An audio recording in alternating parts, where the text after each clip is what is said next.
So you finally get the click. Someone actually chooses your video, but they don't stay. They click and then they leave. And then it starts happening more than once. Not just one viewer, but a pattern. Until you look at the number and it hits you. 3%. Only 3% of people actually watched your video. And now it doesn't feel random, it feels like a pattern. Welcome to the Fishing Channel Lab, where I analyze what the biggest YouTube educators are teaching and apply it to fishing creators just like you. And this is the part most fishing creators get wrong. You think the problem is the video, but it's not. The problem is what happens right after the click. When someone clicks your video, YouTube starts paying attention. Not to you, to them. What do they do next? Do they stay or do they leave? And this decision happens fast. Faster than most fishing creators realize. A few seconds, that's all you get. If they don't feel locked in, they're gone. And when that happens, the system adjusts. The video gets fewer and fewer impressions. Not because it's bad, but because the signal is clear. People clicked and decided not to stay. When someone clicks your video, they're expecting something that you promised. Not just a video, a moment. The title promised it. The thumbnail confirmed it. So in their head, they already know what they're about to see. And then your video starts. Instead of the moment, they get a delay. Hey guys, welcome back. In today's video, and right there, the expectation breaks. Because the thing they clicked for isn't happening.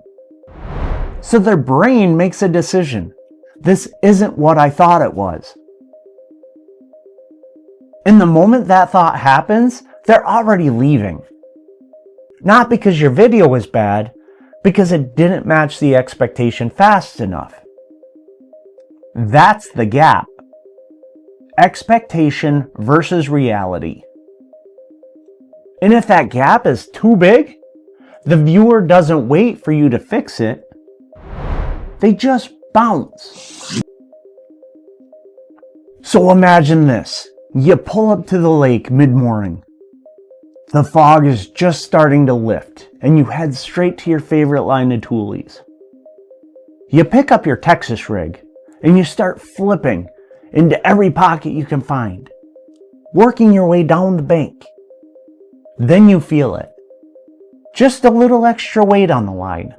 You lift up slightly, trying to figure out if it's a fish, or just your weight hung up.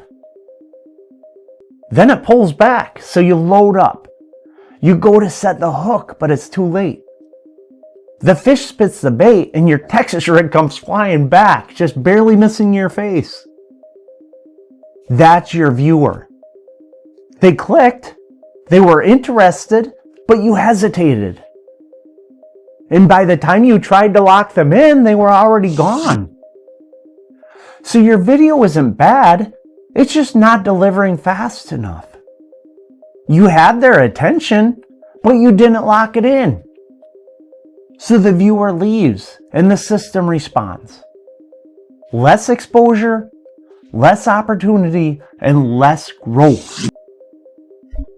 So this is where it changes. Not by making better videos, but by changing what the viewer experiences in the first few seconds. They're deciding in those first few seconds if they're staying or leaving. So let's say you're making a fishing video about a bass tournament. You had a big day, a big fish, something that matters. Here's how this actually needs to start. Number 1, deliver the payoff immediately. If your title is something like, I won my first bass tournament, or this one fish changed the tournament, then your video shouldn't open with, what's going on guys? Or, We're out here on the water today. Start with the moment that matters. With 10 minutes left, I needed one more fish.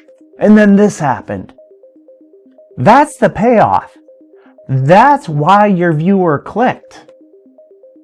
And then show it. Show the fish. Show the scale. Show the clock. Make the moment real immediately. And then twist the knife. If I don't land this fish, I lose the tournament. Now it's not just a clip, it's a problem. And the viewer needs to see what happens next. So that's the structure: moment, proof, stakes, gap. Number 2, keep the video moving after the hook. Now here's where most fishing creators lose people. They start with that moment and then they go backwards. Alright guys, let me show you how the day started. And that's where the viewer leaves. Because you just gave them the most important moment and then you took the momentum away. So here's the rule. Don't reset the story. Keep moving forward. Build from the moment, not away from it. If you need context, layer it in while the story is moving. Not by stopping it. Because the second the video feels like it's restarting, the viewer is starting to think about leaving. So after the hook, stay in the moment. Build momentum or you lose it. Number 3, create tension that keeps them watching. After you hook the viewer, you need to give them a reason to stay. And this is where most fishing videos fall apart. They show the moment, and then they explain everything. Explanation kills tension. Tension comes from what hasn't been resolved yet. So in a tournament video, you don't just show the fish. You build what happens around the fish. If I land this fish, I win. If I lose it, my day is over. Now the viewer isn't just watching a clip, they're waiting for an outcome. And that's what keeps them watching. So here's the rule. Always leave something unresolved. Don't answer everything right away. Don't show the final result too early. Give them just enough to need the next moment. Because the second the video feels complete, the viewer leaves. But if there's still a question, they stay to find out. So if viewers aren't actually watching your video, it's not because they didn't click, it's because you didn't give them a reason to stay. Go back. Watch your first 10 seconds. Did you deliver on your promise? Did you build from the moment? Did you create tension? Fix that, and your videos will start working for you.